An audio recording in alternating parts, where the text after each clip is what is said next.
Hello everyone, welcome back to my channel. पिछले video में हमने हमारा कन्फिगरेशनल आइसोमेरिज्म का पार्ट कंप्लीट किया था, जिसमें हमने नंबर ऑफ स्टीरियो आइसोमेरिज्म पे कुछ क्वेश्चन को सॉल्व किया। इस वीडियो में हम स्टार्ट करने वाले हैं स्टीरियो आइसोमेरिज्म का second part, that is conformational isomerism. अब सबसे पहले बात करें कुछ टर्म्स की। तो what do you mean by conformations? तो different arrangements of the atoms in space that result from rotation of groups about single bond.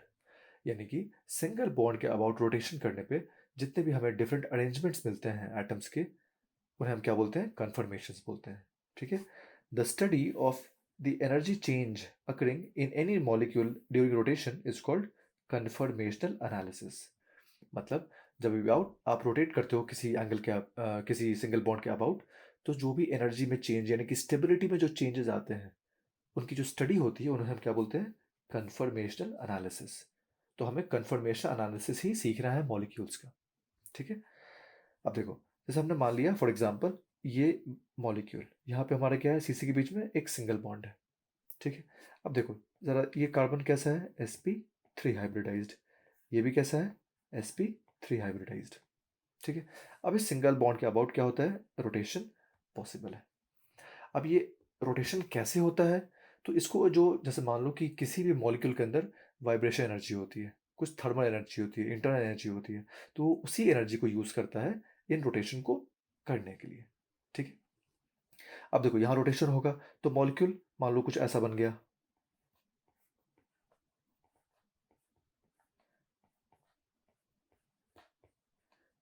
मान लो यहाँ H आ गया, यहाँ Y आ गया और यहाँ पर H आ गया।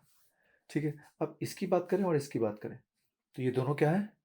दे are conformations of this particular molecule. तो ऐसे बहुत सारे हो सकते हैं कन्फर्मेशन, तो उसके बारे में हम आगे डिस्कस करेंगे। अब बात करते हैं कन्फर्मर्स की।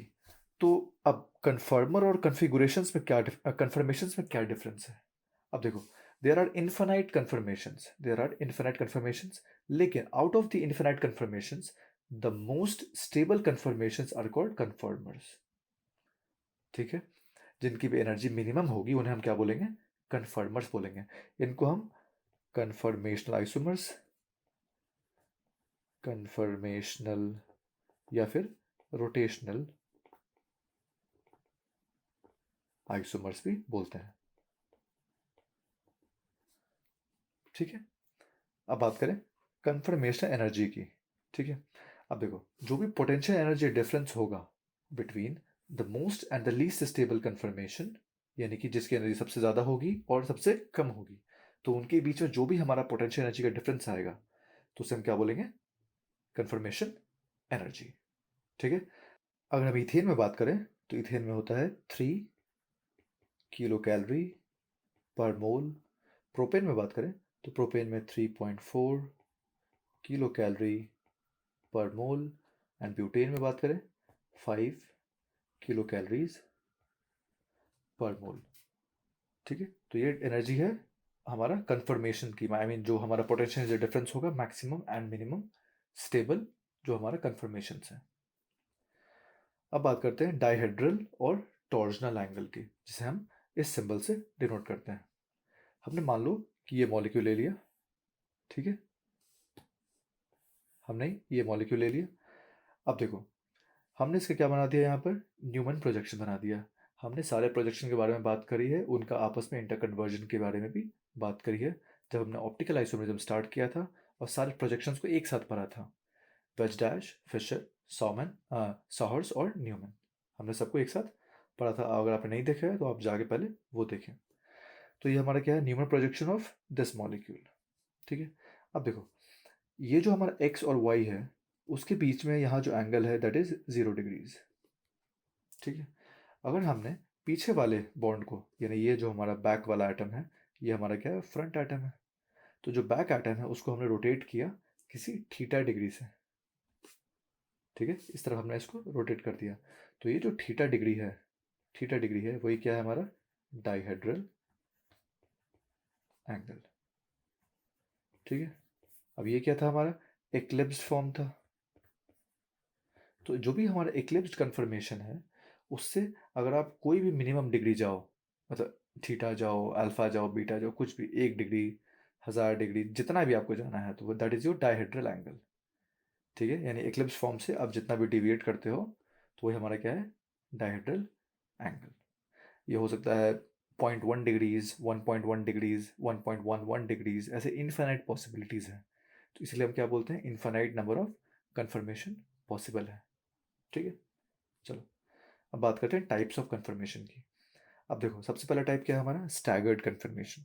तो स्टैगर्ड कब होगा, when the dihedral angle is 60 degrees, 180 degrees and 300 degrees. ठीक है, एक्लिप्स की बात करें तो एक्लिप्स होगा जब 0 डिग्रीज होंगे, 120 डिग्रीज होंगे एंड 240 डिग्रीज होंगे। एंड स्क्यू की बात करें तो इन दोनों यानी कि स्टैगर्ड एंड एक्लिप्स के अलावा जितने भी हमारे कन्फर्मेशन होंगे वो सारे कैसे होंगे, स्क्यू। जैसे मान लो किसी ने बोला 0.1 degree, that is skew conformation. 60.1 degree, 60.5 degrees, 180.7 degrees, ऐसे जितने भी इन्फिनाइट पॉसिबिलिटीज बच जाएंगे वो सभी क्या होंगे, स्क्यू कन्फर्मेशन। ठीक, अब बात करते हैं factors affecting the stability of different conformations, यानी कि कौन सा कन्फर्मेशन कब स्टेबल होगा, ये कौन कौन से फैक्टर डिटरमाइन करते हैं। सबसे पहला फैक्टर है हमारे पास एंगल स्ट्रेन। ठीक है, अब देखो ये जनरली सिर्फ साइक्लिक मॉलिक्यूल में ही दिखता है, ओनली फॉर साइक्लिक मॉलिक्यूल्स, ये एसाइक्लिक मॉलिक्यूल्स में नहीं देखा जाता है। इवन साइक्लिक मॉलिक्यूल्स के अंदर भी बहुत बड़े रिंग हो जाएंगे तो वहां पर एंगल स्ट्रेन एग्जिस्ट ना के बराबर करता। अब देखो यहाँ क्या होता कि any deviation from the normal bond angle is due to angle strain.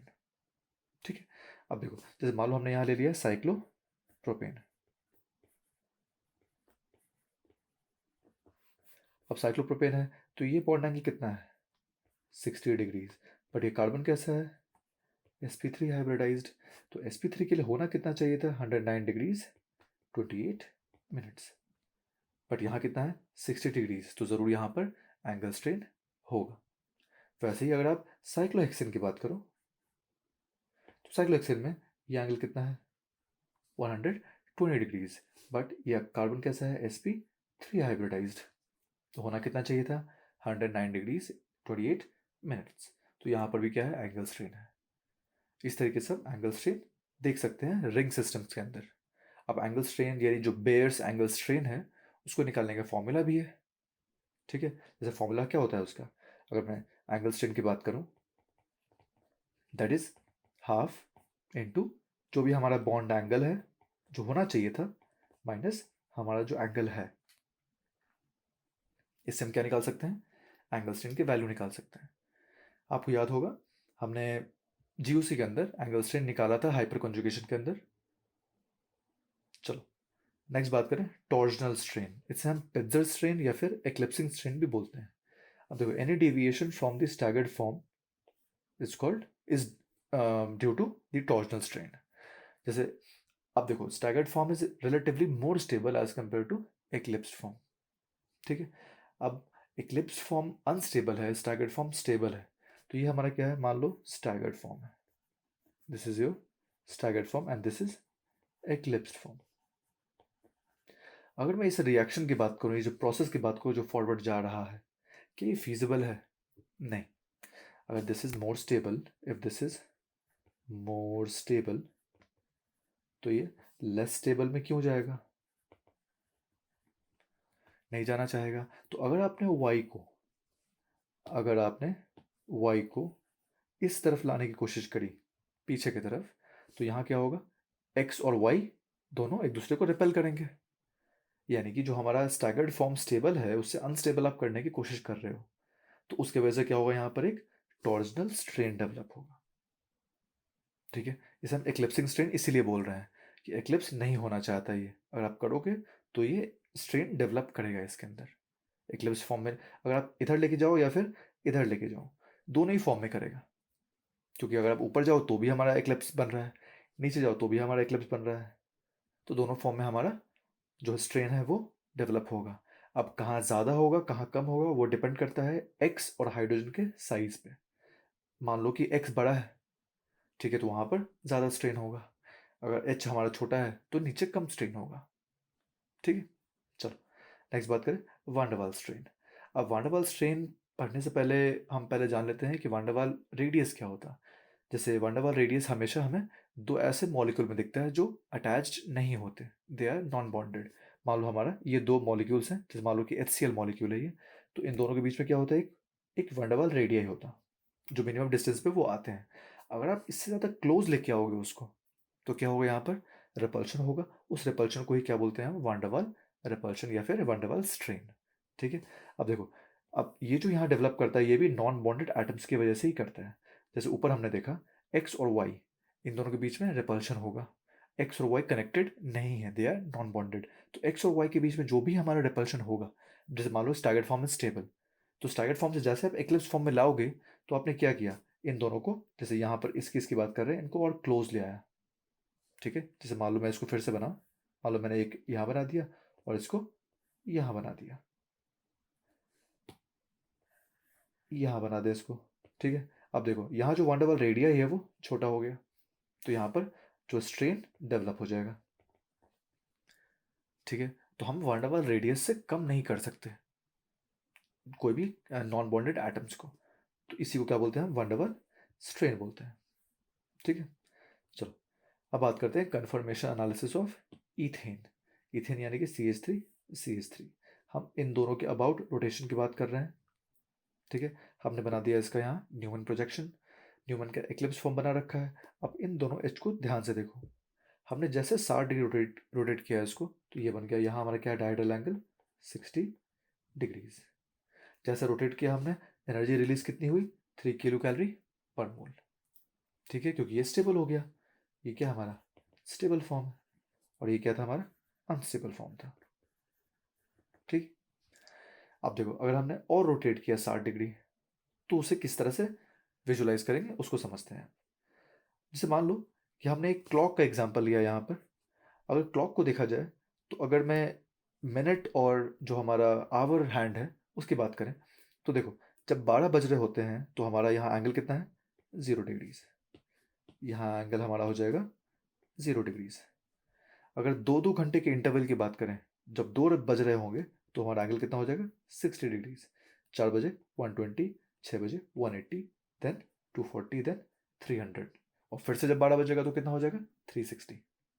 ठीक है, वैसे ही यहाँ अगर रोटेट करें, इन दोनों रेड जो हाइड्रोजन है उनको ध्यान से देखो, तो यहाँ एंगल कितना है, 0 डिग्री, देन हमारा हो गया 60, देन 120, देन 180, देन 240, देन 300।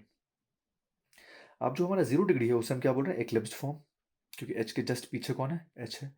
जो 60 है उसे हम क्या बोल रहे हैं, स्टैगर्ड। 120 को एक्लिप्स्ड, देन 180 को staggered, then eclipse, then staggered. अब जरा ध्यान से देखो, जो हमारा एक्लिप्स फॉर्म है वो सारा एक्लिप्स फॉर्म क्या है, सेम। जितना स्टैगर्ड फॉर्म है वो सब क्या है, सेम। तो हम यहाँ पे डिस्टिंग्विश नहीं कर सकते स्टैगर्ड फॉर्म में से कौन ज़्यादा स्टेबल है या एक्लिप्स में से कौन ज़्यादा स्टेबल है। सारे एक्लिप्स एक जैसे, सारे स्टैगर्ड भी एक जैसे। अब इसको एनर्जी प्रोफाइल डायग्राम से समझते हैं। अब देखो हमारा जो वाई एक्सिस है वहाँ क्या है, एनर्जी, और जो हमारा एक्स एक्सिस है वहाँ क्या है, डाइहेड्रल एंगल।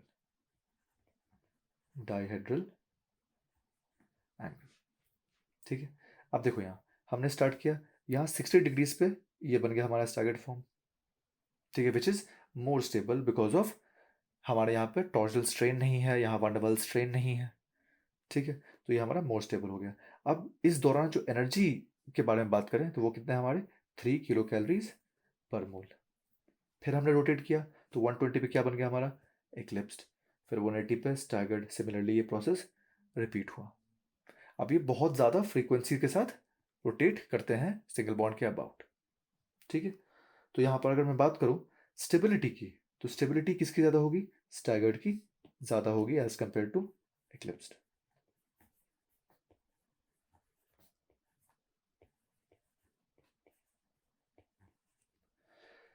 अगर मैं बात करूँ कन्फर्मर्स की, यहाँ कन्फर्मर कितने होंगे हमारे, तो हमारे कन्फर्मर कितने होंगे, 3। तीनों कौन होंगे, स्टैगर्ड। ठीक है, जो तीनों स्टैगर्ड फॉर्म में वो हमारे क्या होंगे, कन्फर्मर्स। यानी कि out of the infinite conformations the most stable conformations are called conformers, या फिर कन्फर्मेशनल आइसोमर्स, या फिर रोटेशनल आइसोमर्स, जिसके बारे में हमने बात करी थी पीछे। अब बात करते हैं प्रोपेन की। तो प्रोपेन में हमने इसके अबाउट नंबरिंग कर दी। मान लो इसको मैं इसको 1 लिख दूँ, इसे 2 लिख दूँ, इसे 3 लिख दूँ। तो 1 2 के अबाउट बात कर रहे हैं हम। 2 3 के अबाउट बात करें तो भी सेम ही चीज़ बनने वाली है। अब देखो यहाँ पे, अब यहाँ पे सिचुएशन थोड़ा डिफरेंट है एज कम्पेयर टू इथेन। वहाँ पे क्या था हमारा, वहाँ पे क्या था, यहाँ हाइड्रोजन था, ठीक है। यहाँ क्या हो गया हमारा, CH3 आ गया, ठीक है। अगर मैं कंपेयर करूँ इथेन से प्रोपेन को, तो यहाँ पर जो एनर्जी रिलीज होगी वो ज़्यादा होनी चाहिए, जस्ट बिकॉज कि CH3 और H के बीच में रिपल्शन ज़्यादा होगा as compare to H and H। इसलिए यहाँ पर 3.4 किलो कैलोरी पर मोल देखने को मिलती है, जैसे आपने 60 डिग्री रोटेट किया है इसको तो, ठीक है। अब देखो, अगर इसका एनर्जी प्रोफाइल डायग्राम देखें तो यहाँ क्या होगा, हमने जैसे ही एक्लिप्स से स्टैगर्ड फॉर्म में लेके आया है इसको, ठीक है। और जैसे ही फिर एक्लिप्स गए, फिर स्टैगर्ड एक्लिप्स स्टैगर्ड एक्लिप्स्ड, ठीक है। अब देखो यहाँ पे भी जितने भी स्टैगर्ड फॉर्म हैं वो सारे कैसे हैं, एक जैसे ही। क्योंकि देखो CH3 के साथ हमेशा क्या है, हाइड्रोजन हाइड्रोजन, यहाँ भी हाइड्रोजन हाइड्रोजन, इधर भी हाइड्रोजन हाइड्रोजन, सारे स्टैगर्ड क्या है, सेम है। तो यहाँ भी हम कंपेयर नहीं कर सकते कि स्टैगर्ड में से कौन ज़्यादा स्टेबल है, कौन कम स्टेबल होगा, ठीक है। तो यहाँ भी हम क्या बोलेंगे, स्टैगर्ड की जो स्टेबिलिटी है वो ज़्यादा होगी किससे, एक्लिप्स से।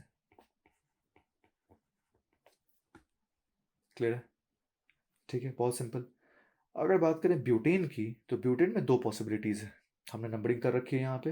अगर मैं C1 C2 के बाद अबाउट देखूँ, यानी इसके अबाउट, तो ज़रा ध्यान से सोचो, यहाँ बात सिर्फ हो जाएगी प्रोपेन के जैसी ही, जस्ट लाइक प्रोपेन, ठीक है। प्रोपेन में क्या था यहाँ CH3 था, और यहाँ क्या हो जाएगा, C2H5 हो जाएगा ब्यूटेन के अंदर। वहाँ भी क्या होगा, बस एनर्जी डिफरेंस ज़्यादा हो जाएगा, 3.4 से थोड़ा ज़्यादा हो जाएगा, बट स्टिल जो हमारा प्रोसेस है वो वैसा ही होगा। यहाँ पे भी हमारा स्टैगर्ड की स्टेबिलिटी ज़्यादा होगी एक्लिप्स से, और सारे स्टैगर्ड सेम होंगे, सारे एक्लिप्स भी सेम ही होंगे। लेकिन अगर मैं बात करूँ 2 3 के अबाउट, इसके अबाउट, तो यहाँ पे चीज़ें बदल जाती हैं। तो उसका एनर्जी प्रोफाइल डायग्राम हम देखते हैं यहाँ। अब यहाँ बात करें तो यार ध्यान से देखो, हमने पहला मॉलिक्यूल लिया, उसे रोटेट किया किससे, 60 डिग्रीज से, तो हमारा ये फॉर्म बना, ठीक है। अब जैसे हमने फिर से उसको 60 रोटेट किया, यानी उसको हमने एक्लिप्स बनाने की कोशिश करी, तो ज़रा देखो ये एक्लिप्स और ये एक्लिप्स, यानी हम बात कर रहे हैं यहाँ बात हो रही है इस एक्लिप्स की और इस एक्लिप्स की, तो इन दोनों में डिफरेंस है। पहले वाले में बात करें तो वांडरवाल जो रिपल्शन है, वांडरवाल स्ट्रेन, वो काफ़ी ज़्यादा है, क्योंकि वहाँ पर यहाँ देखो क्या हो रहा है, CH3 रिपल्शन है, और यहाँ क्या हो रहा, CH3H रिपल्शन है। ऊपर क्या है, वांडरवाल स्ट्रेन ज़्यादा है, इसलिए वो लेस स्टेबल है, इसलिए उसकी एनर्जी ज़्यादा है। तो हमें एनर्जी प्रोफाइल जो डायग्राम है उसे दिख रहा है। अगर हम उसको फिर से रोटेट करें 60 डिग्री, तो हम 180 पे आते हैं। तो 180 पे जब आएंगे तो ये जो हमारा स्टैगर्ड फॉर्म है 180 पे, और जो 60 पे है, वो दोनों सेम नहीं है। वो ऐसा क्यों, क्योंकि यहाँ देखो, यहाँ CH3 और CH3 के बीच में रिपल्शन है, लेकिन यहाँ CH3 के बीच में मिनिमम रिपल्शन होगा, क्योंकि एंगल कितना है, 180 डिग्रीज, ठीक है। अब इन दोनों में कंपेयर करें तो जिसमें रिपल्शन कम उसकी एनर्जी कम, स्टेबिलिटी ज़्यादा। तो ये नीचे लाई कर रहा है हमारा प्रोफाइल डायग्राम में, ठीक है। इसे हम दोनों ही स्टैगर्ड हैं, बट हम 60 डिग्री वाले को क्या बोलते हैं, गॉश फॉर्म। इसे हम क्या बोलते हैं, गॉश फॉर्म। और 180 को क्या बोलते हैं, एंटी फॉर्म या फिर एंटी पेरीप्लेनर फॉर्म, ठीक है। अब देखो, अगर इन दोनों एक्लिप्स की बात करें, अगर मैं बात करूं इन दोनों एक्लिप्स की, तो इन दोनों में कैसे हम बोलेंगे, तो इसे हम बोलेंगे पार्शियल एक्लिप्स्ड एक्लिप्स या फिर पार्शियल एक्लिप्स, और ऊपर वाले को क्या बोलेंगे, सिन पेरिप्लेनर या फिर फुल्ली एक्लिप्स्ड, सिन पेरिप्लेनर या फिर फुल्ली एक्लिप्स्ड, ठीक है। हमने अब 180 से आगे बढ़े, 240 पे गए, तो फिर से एक्लिप्स बना, और ये दोनों एक्लिप्स फिर कैसे हैं, ये भी कैसे हो जाएगा, पार्शियल एक्लिप्स्ड, ठीक है। फिर हम 160 रोटेट किए, तो हम कहाँ पहुँचे, गॉश फॉर्म पे। ये हमारा गॉश 1 हो गया, ये हमारा गॉश 2 हो गया। फिर रोटेट किया हमने, तो फिर से हम पहुँच गए सेन पेरी प्लेनर पे, ठीक है। अब यहाँ डिफरेंस देखो, 5 किलो कैलोरी का है, बिल्कुल ऊपर से नीचे तक, यानी यहाँ से यहाँ की बात कर रहे हैं। जो हमारा एंटी पेरिप्लेनर है और जो हमारा सिन पेरिप्लेनर है, उन दोनों के बीच का जो डिफरेंस है वो कितना है, 5 किलो कैलोरीज पर मोल। ठीक है, तो ये हमारा क्या हो गया, कन्फर्मेशन एनर्जी। अब बात करें स्टेबिलिटी की, तो इन चारों में स्टेबिलिटी सोचो कि सबसे ज़्यादा किसकी होगी, एंटी फॉर्म की, देन किसकी होगी, गॉश फॉर्म की, देन किसकी होगी, पार्शियल एक्लिप्स्ड, पार्शियल एक्लिप्स्ड, एंड देन किसकी होगी, फुल्ली एक्लिप्स्ड। ये क्या हो जाएगा हमारा सीक्वेंस फॉर स्टेबिलिटी। अब देखो ये दोनों गॉश फॉर्म्स हैं, they are mirror images of each other. अगर ध्यान से देखा जाए तो ये मिरर इमेजेस हैं एक दूसरे के। ठीक है, अब अगर ये मिरर इमेजेस हैं एक दूसरे के तो दे आर कन्फर्मेशनल इनैंशियोमर्स, यानी कि सिंगल बॉन्ड के अबाउट रोटेशन कर ये इनैंशियोमर बनाया गया है, तो इसे हम क्या बोल रहे हैं, कन्फर्मेशनल इनैंशियोमर। ठीक है, कन्फिगुरेशनल इनैंशियोमर हमने बात करी है, जहाँ पे हमारा सारे काइडल सेंटर्स के कन्फिग्रेशन बदल जाते हैं। यहाँ पे काइडल सेंटर नहीं है, ज़रा ध्यान से देखो, ना ये काइडल सेंटर और ना ये काइडल सेंटर था। तो यहाँ बिना काइडल सेंटर के भी हमें क्या मिल रहा है, इनैंशियोमर्स मिल रहे हैं, जिन्हें हम क्या बोल रहे हैं, कन्फर्मेशनल, क्योंकि सिंगल बॉन्ड के अबाउट रोटेशन करके ये बनाए गए हैं। अब देखो जो भी हमारे गॉच कन्फर्मेशन है और एंटी कन्फर्मेशन है, इन दोनों को देखा जाए तो they are not mirror images of each other, और ये सुपर इम्पोजिबल भी नहीं है, तो इन्हें क्या बोलेंगे हम, कन्फर्मेशनल डाइस्टीरियोमर। ठीक है, जो हमारे गॉच फॉर्म है। अब ऐसा क्यों बोल रहे हैं हम, हमने उसको एक्लिप्स से क्यों नहीं कंपेयर किया, क्योंकि मोस्ट ऑफ द टाइम ये एंटी फॉर्म में ही रहता है, 99% टाइम एंटी फॉर्म में रहेगा, और बाकी बचा हुआ 1% टाइम में ये इन दोनों गॉच फॉर्म में इंटरकन्वर्ट होता रहेगा। ठीक है, क्योंकि ये तीनों क्या है, कन्फर्मर्स हैं। हमें पता है कि जो सबसे स्टेबल होते हैं कन्फर्मेशन, उन्हें क्या बोलते हैं हम, कन्फर्मर्स बोलते हैं। तो ये कन्फर्मर्स हैं, तो ये इसी फॉर्म में मोस्ट ऑफ द टाइम रहते हैं। ठीक है, इसलिए हम इन तीनों की ही बात कर रहे हैं। तो देखो क्या ये तीनों आपस में क्या है, डाइस्टीरियोमर्स ऑफ ईच अदर, मतलब दोनों गॉश फॉर्म तो इनैंशियोमर हैं, बट एंटी पेरिप्लेनर फॉर्म यानी एंटी फॉर्म गॉश 1 और गॉश 2 के साथ क्या है, डाइस्टीरियोमर ऑफ ईच अदर। ठीक है, अब बात करें कुछ ऐसे केसेस जब gosh form is more stable then anti form. अब देखो यहाँ क्या होगा, यहाँ एक्स और वाई ले लिया हमने। अब अगर एक्स और वाई के बीच में एच बॉन्डिंग हो रही है, तो हम क्या बोलेंगे यहाँ पर, gosh form is more stable then anti form because of intramolecular H bonding. यहाँ क्या हो जाएगी, एच बॉन्डिंग हो जाएगी। अब देखो यहाँ एग्जाम्पल, मान लो आपने यहाँ ले लिया OH और यहाँ ले लिया NH2। अब नाइट्रोजन, आपको पता है एच बॉन्डिंग होती क्या है, आपने ले लिया ए के साथ जोड़ दिया H और लिख दिया कोई B atom. A atom has to be electronegative, highly electronegative, जैसे कि हमारा oxygen, nitrogen, fluorine. B should also be highly electronegative, oxygen, nitrogen, fluorine. In general H bonding का ये कॉन्सेप्ट है। ठीक है, तो हमारा ये H और इस बी के बीच में क्या होती है, एक इंटरमोलिकुलर बॉन्ड बनती है, उसे हम क्या बोलते हैं, हाइड्रोजन बॉन्ड बोलते हैं। ठीक है, तो यहाँ देखो, यहाँ OH और यहाँ NH2 के बीच में एक बॉन्ड बन रहा है, जिसकी वजह से चिलेशन हो रहा है, रिंग फॉर्मेशन हो रहा है, स्टेबिलिटी मिल रहा है। तो ये रोटेशन उतना आगे नहीं बढ़ पाएगा, इसलिए यहाँ क्या हो जाएगा, गॉश फॉर्म ज़्यादा स्टेबल हो जाएगा, किससे, एंटी फॉर्म से। अब आगे बात करें, आगे वैसे ही होगा, आगे हमारा क्या होगा, पार्शियल एक्लिप्स्ड देन फुल्ली एक्लिप्स्ड। अब यहाँ पर OH और NH2 की जगह पे आप इनमें से कुछ भी रख सकते हो, और भी बहुत सारे हो सकते हैं, NR2, NRH, और भी बहुत सारे, एस्टर ले सकते हो आप, अमाइड ले सकते हो, एसिड हलाइड ले सकते हो, कुछ भी ले सकते हो जहाँ पे भी एच बॉन्डिंग होने की चांसेस होंगे। ठीक है, आज की वीडियो में इतना ही। अगले वीडियो में हम बात करेंगे confirmation of cyclohexane, which is very important for both NEET as well as JEE. If you find this video helpful, please like, share and subscribe to the channel for more videos. Thank you so much for watching. See you on the next one.